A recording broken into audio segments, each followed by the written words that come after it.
Hi friends, this is Vinson. நம்ம சேனலுக்கு உங்களை அன்புடன் வரவேற்க. நம்ம சேனல் வந்து பார்த்தீங்கன்னா உங்களோட கரியரை செட் பண்ணுறதுக்காக தான், உங்களுக்காக இம்பார்ட்டன்ட் கொஸ்டின்ஸ் வந்து நம்ம சேனலில் அப்லோட் பண்ணியிருக்கோம். அது மட்டும் இல்லாமல் பப்ளிக் கொஸ்டின் பேப்பர்ஸ் வந்து ரெகுலராக நம்ம அப்லோட் பண்ணிட்டு இருக்கோம். அடுத்து நம்மளோட எய்ம் என்னன்னு சொல்லி பார்த்தீங்கன்னா ஃபஸ்ட் ரிவிஷன் டெஸ்ட் தான் நம்மளோட எய்ம். அதனால் ஃபஸ்ட் ரிவிஷன் டெஸ்ட்டோட கொஸ்டின் பேப்பர் எல்லாமே உங்களுக்காக நம்ம அப்லோட் பண்ணிட்டு இருக்கோம்.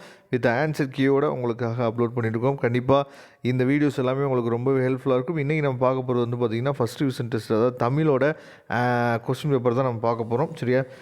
கண்டிப்பாக இதுலேருந்து வந்து பார்த்தோம் அப்படின்னா லாஸ்ட் இயர் வந்து first revision test, second revision test இதுலேருந்தே நமக்கு பப்ளிக் எக்ஸாமினேஷனுக்கு வந்து பார்த்திங்கன்னா நிறையா கொஸ்டின்ஸ் வந்து நமக்கு வந்துருந்துச்சு. அப்படிங்கிறப்ப நீங்கள் தமிழாக இருந்தாலும் சரி, இங்கிலீஷாக இருந்தாலும் சரி, நீங்கள் இங்கிலீஷ் வீடியோ பார்க்கும்போது நான் சொல்லியிருந்தேன். சரியா?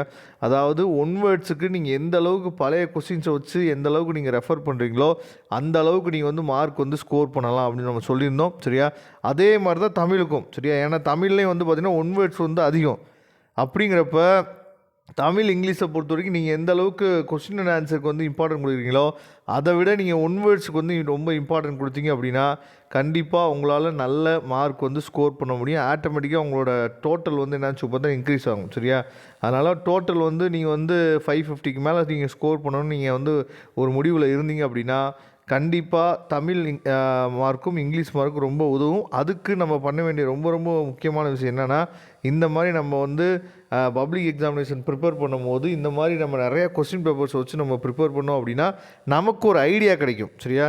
அந்த ஐடியா தான் உங்களுக்கு என்னன்னு சொல்லி பார்த்தீங்கன்னா நல்ல மார்க் எடுக்க வைக்கும். அது மட்டும் இல்லாமல் இதிலேருந்து என்ன பண்ணாங்க அப்படின்னா லாஸ்ட் இயரை வச்சு நம்ம கம்பேர் பண்ணும்போது நிறையா ஆஃபலி எக்ஸாமினேஷன், அப்புறம் ஃபஸ்ட் ரிவிஷன், செகண்ட் ரிவிஷன் இந்த 3 கொஸ்டின் பேப்பரை ப்ரிப்பேர் பண்ண பசங்களே வந்து பார்த்திங்க அப்படின்னா நல்ல மார்க் வந்து ஸ்கோர் பண்ணாங்க. அந்த மாதிரி நீங்களும் என்ன பண்ணலாம் சொல்லி பார்த்தீங்கன்னா நல்ல மார்க் வந்து ஸ்கோர் பண்ணலாம். அதனால் இந்த கொஸ்டின் பேப்பர்ஸை டவுன்லோட் பண்ணிங்க. மறக்காமல் நம்ம சேனலோட வாட்ஸ்அப் குரூப்பில் ஜாயின் பண்ணுங்கள். வாட்ஸ்அப் குரூப்போட லிங்க் டிஸ்கிரிப்ஷன் பாக்ஸில் இருக்குது, எடுத்து யூஸ் பண்ணுங்கள். ஓகே ஃப்ரெண்ட்ஸ், இதோட PDF ஃபைல் லிங்க்கும் நான் டிஸ்கிரிப்ஷன் பாக்ஸில் கொடுத்துருக்கேன், எடுத்து யூஸ் பண்ணுங்கள். Thank you friends. நெக்ஸ்ட் வீடியோவில் பார்க்கலாம். அதுவரை உங்களுக்கு விடைபெறுவது உங்கள் நண்பன் வின்சென்ட். தேங்க்யூ.